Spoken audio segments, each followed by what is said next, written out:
Morocco পারলে বাংলাদেশ কেন পারে না? সোশ্যাল মিডিয়ায় এই প্রশ্নটা প্রায়ই দেখা যায়।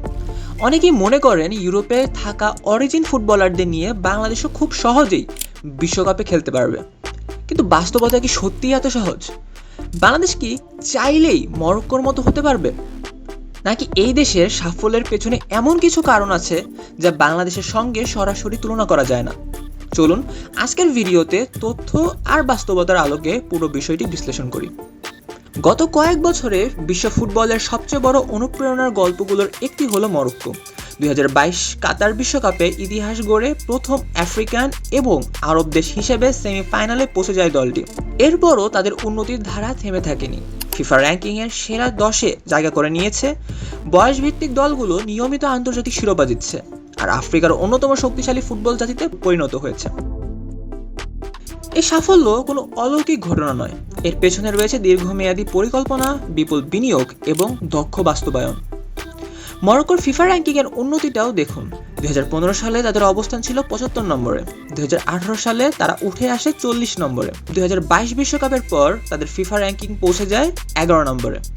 এরপর আরও উন্নতি করে 2026 বিশ্বকাপে নিজেদের ইতিহাসের সর্বোচ্চ অবস্থানে থেকে অংশ নেয় আশরাফ হাকিমের এই দল। কিন্তু এই পরিবর্তনটা কিভাবে সম্ভব হলো? এর শুরু 2008-2009 সালে রাজা ষষ্ঠ মোহাম্মদের উদ্যোগে প্রতিষ্ঠিত হয় মোহাম্মদ ষষ্ঠ ফুটবল একাডেমি। প্রায় 13 মিলিয়ন ইউরো ব্যয়ে তৈরি এই একাডেমি শুধু একটি ফুটবল একাডেমি নয়, বরং একটি পূর্ণাঙ্গ ফুটবল উন্নয়ন কেন্দ্র। এখানে খেলোয়াড়রা আধুনিক কোচিংয়ের পাশাপাশি শিক্ষা, পুষ্টি, চিকিৎসা এবং মানসিক সহায়তা সবকিছুই পায়। এই একাডেমি থেকেই পরবর্তীতে উঠে এসেছে একাধিক আন্তর্জাতিক মানের ফুটবলার। এরপর আসে আরও বেশ কয়েকটি বড় পরিবর্তন। ফেডারেশনের দায়িত্ব নেওয়ার পর ফৌজি লেগজা পুরো দেশের ফুটবল কাঠামো বদলে দেন। নতুন স্টেডিয়াম নির্মাণ করা হয়, ট্রেনিং সেন্টার গড়ে তোলা হয়, যুব একাডেমির সংখ্যা বাড়ানো হয়, এমনকি ক্লাবগুলোকে বাধ্য করা হয় নিজস্ব একাডেমি পরিচালনা করতে।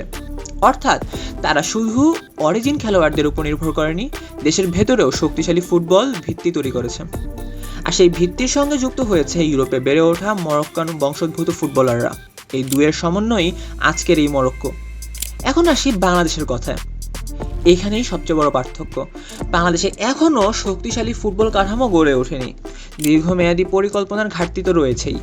ঘরোয়া লিগের মান এখনও আন্তর্জাতিক পর্যায়ের অনেকটাই নিচে। বিশ্বমানের ফুটবলার তৈরির মতো আধুনিক একাডেমিও কার্যত নেই।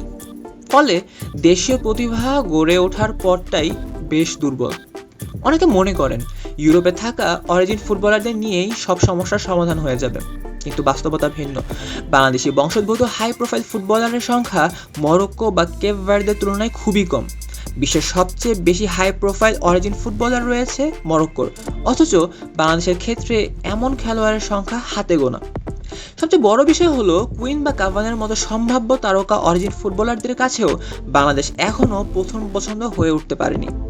আর এখানেই মূল পার্থক্য। অর্থাৎ শুধু অরিজিন ফুটবলার দিয়ে বাংলাদেশ মরক্কো হতে পারবে না। তাহলে কি বাংলাদেশের জন্য মরক্কোর মতো হওয়া অসম্ভব?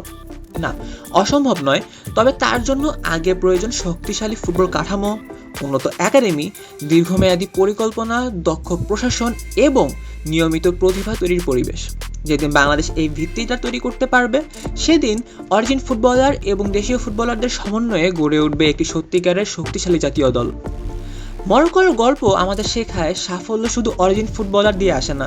সাফল্য আসে পরিকল্পনা, বিনিয়োগ, সঠিক নেতৃত্ব এবং বছরের পর বছর ধারাবাহিক কাজের মাধ্যমে। এখন প্রশ্ন হলো, বাংলাদেশ কি সেই দীর্ঘ পথ চলার জন্য সত্যিই প্রস্তুত? আপনার মতামত কমেন্ট বক্সে অবশ্যই জানাবেন, আর এমন তথ্যভিত্তিক ফুটবল বিশ্লেষণ পেতে চ্যানেলটি সাবস্ক্রাইব করতে ভুলবেন না।